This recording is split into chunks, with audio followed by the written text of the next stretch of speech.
جب ایک ملحد سائنسدان نے قرآن سے ملاقات کی، ایک غیر متوقع مکالمہ جس نے سب کچھ بدل دیا۔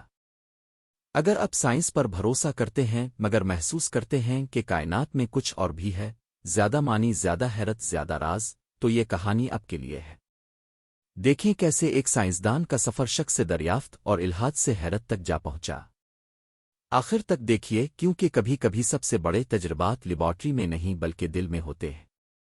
ڈاکٹر ایڈریان مارٹن لندن کی ایک مشہور لیبارٹری میں بیٹھے تھے۔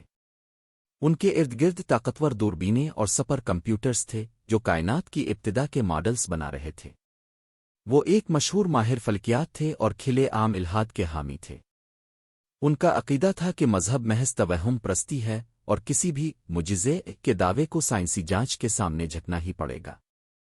ایک دن ان کے ایک دوست نے انہیں دبئی میں ایک مسلم اسکالر کے لیکچر کی دعوت دی۔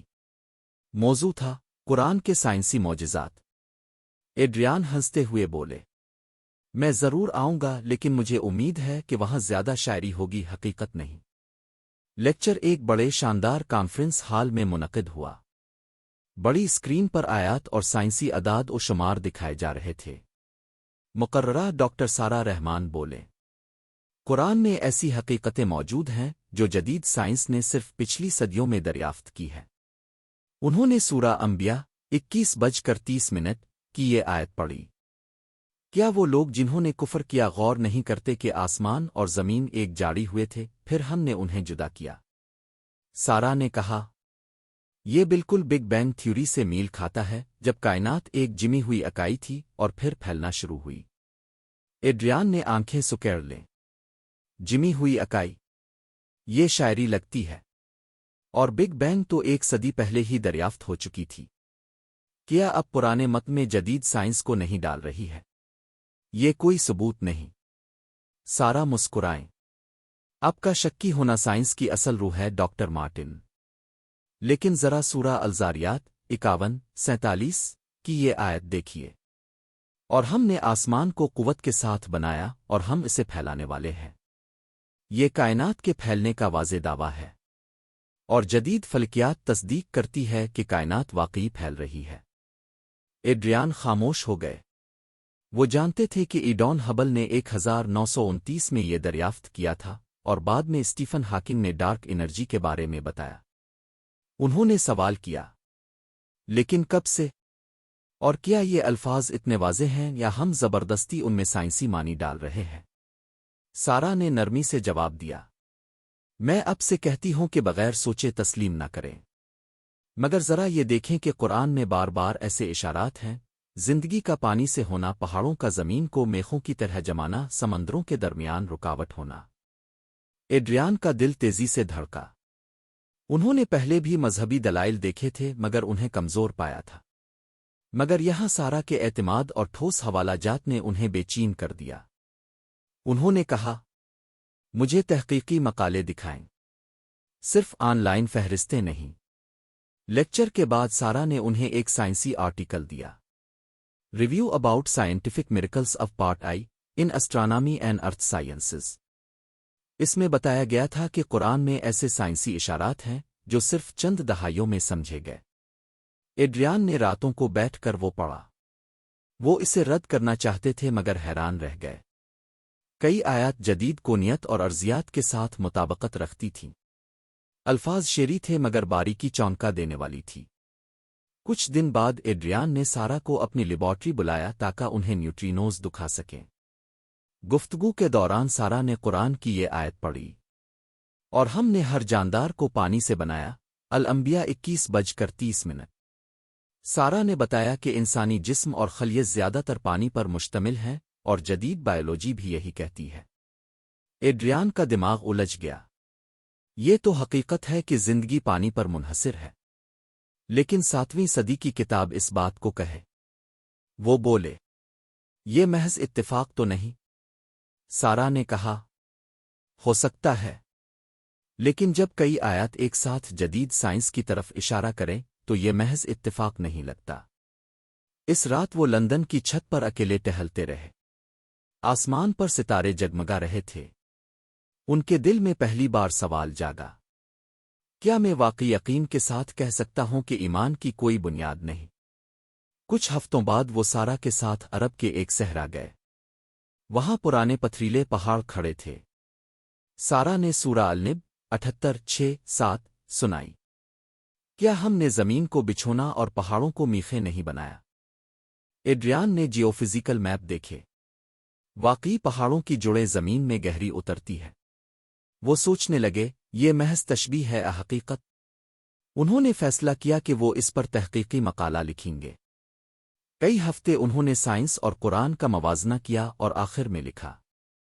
اگرچہ قرآن سائنسی کتاب نہیں، مگر اس کی کئی آیات جدید سائنسی دریافتوں سے ہم آہنگ ہیں، جو مزید مطالعے کی دعوت دیتی ہے۔ جب انہوں نے سینڈ او دبایا تو دل میں خوشی اور خوف دونوں تھے۔ ساتھی سائنسدانوں نے کہا، یہ مذہب پر کیوں؟ ایڈریان نے جواب دیا، سائنس کو سچائی ہر جگہ تلاش کرنی چاہیے۔ دبئی میں ایک انٹرفیتھ ڈائلاگ میں وہ عیسائی عالم، یہودی ربی، ہندو فلسفی اور مسلمان انجینئر کے ساتھ بیٹھے۔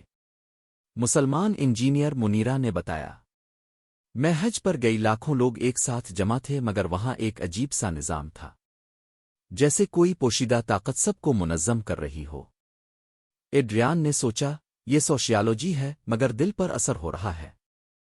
کسی نے ان سے پوچھا، آپ کیوں مانتے ہیں؟ منیرا نے کہا، کیونکہ میں نے کائنات میں نشانیاں دیکھی ہے۔ سائنس حقیقت سمجھاتی ہے، ایمان مانی دیتا ہے۔ ایڈریان نے آہ بھری، میں نے کائنات ناپی ہے، مگر کبھی اس میں اپنی جگہ محسوس نہیں کی۔ وقت گزرتا گیا۔ سارا سے ان کی دوستی گہری ہو گئی۔ ایک دن سارا نے کہا، معجزہ ہمیشہ قدرتی قوانین کو توڑنے کا نام نہیں، بلکہ ہماری سمجھ کی حدود کو وسیع کرنے کا نام ہے۔ ایک رات صحرا میں تاراگا میں وہ نیبولا دیکھ رہے تھے۔ ایڈریان بولے، جب میں کائنات کی باریکی دیکھتا ہوں تو حیرت ہوتی ہے۔ برسوں سے میں نے اس احساس کو دبایا، لیکن تم نے اسے دوبارہ جگا دیا۔ سارا نے کہا، معجزہ وہ ہے جو انسان کو سوچنے پر مجبور کر دے۔ کچھ مہینوں بعد ان کا تحقیقی مقالہ ایک معروف جریدے نے شائع کیا۔ ایڈریان کو خوشی ہوئی، مگر ساتھ ہی سوال بھی۔ پھر ایک نوجوان پاکستانی طالب علم نے ایڈریان کو ای میل لکھی، آپ کی تحقیق نے میرا الہاد توڑ دیا۔ میں رو پڑا جب آپ کی کہانی پڑھی۔ ایڈریان نے دل میں گرمی محسوس کی۔ وہ سوچنے لگے، میری باتوں نے کسی کی زندگی بدل دی۔ اب وہ اکثر قرآن کی یہ آیت پڑھتے، پس تم اپنے رب کی کون کون سی نعمتوں کو جھٹلاؤ گے؟ الرحمن 55:13۔ ایک دن برلن کے ایک بڑے کانفرنس ہال میں ایڈریان نے کہا، میں اب بھی سائنس کی قدر کرتا ہوں، لیکن مانتا ہوں کہ ہر حقیقت کو ماپا نہیں جا سکتا۔ جب مختلف علوم قرآن کی آیات کے ساتھ ملتے ہیں تو ہمیں عاجزی اختیار کرنی چاہیے۔ میں شدت پسند نہیں بنا، بلکہ ایک متجسس بن گیا ہوں۔ حال میں خاموشی چھا گئی، پھر زبردست تالیاں بجنے لگیں۔ ایک مشہور فلسفی نے کہا، اگرچہ میں آپ کے نظریے سے متفق نہیں، لیکن آپ کی عاجزی متاثر کن ہے۔ اس رات ایڈریان نے ستاروں کی طرف دیکھ کر کہا، پہلے میں کائنات کو ذرات کا کھیل سمجھتا تھا، اب مقصد نظر آتا ہے۔ سارا نے کہا، حیرت ہی ایمان کی ابتدا ہے۔ مہینوں بعد بھی وہ تحقیق کرتے رہے۔ کبھی اعتراضات آتے، کبھی نئے دلائل، لیکن اب وہ سائنس اور ایمان کو دشمن نہیں سمجھتے تھے، وہ انہیں ایک ہی جستجو کے ساتھ ہی سمجھنے لگے۔ ایک صبح جب سورج طلوع ہو رہا تھا، انہوں نے قرآن کھولا اور یہ آیت پڑھی، اور وہی ہے جس نے رات اور دن کو پی در پی بنایا، اس کے لیے جو نصیحت شکر کرنا چاہے۔ الفرقان 25:62۔ ایڈریان نے سوچا، میں نے عمر راتوں کو روشنی کے ذرات پکڑنے میں گزاری، اب میں معنی کی تلاش کروں گا۔ یوں یہ کہانی مکمل نہیں ہوئی کہ ایڈریان ایمان لے آئے، لیکن وہ ایک بند ذہن والے ملحد سے عاجز طالب علم بن گئے، اور یہی سب سے بڑا معجزہ تھا۔ انہوں نے دھیرے سے کہا، تو میں اپنے رب کی کون سی نعمتوں کو جھٹلاؤں گا؟ اگر یہ کہانی آپ کو چھو گئی ہے تو لائک کریں، اپنے دوست کے ساتھ شیئر کریں جو سوالات کے جواب تلاش کر رہا ہو۔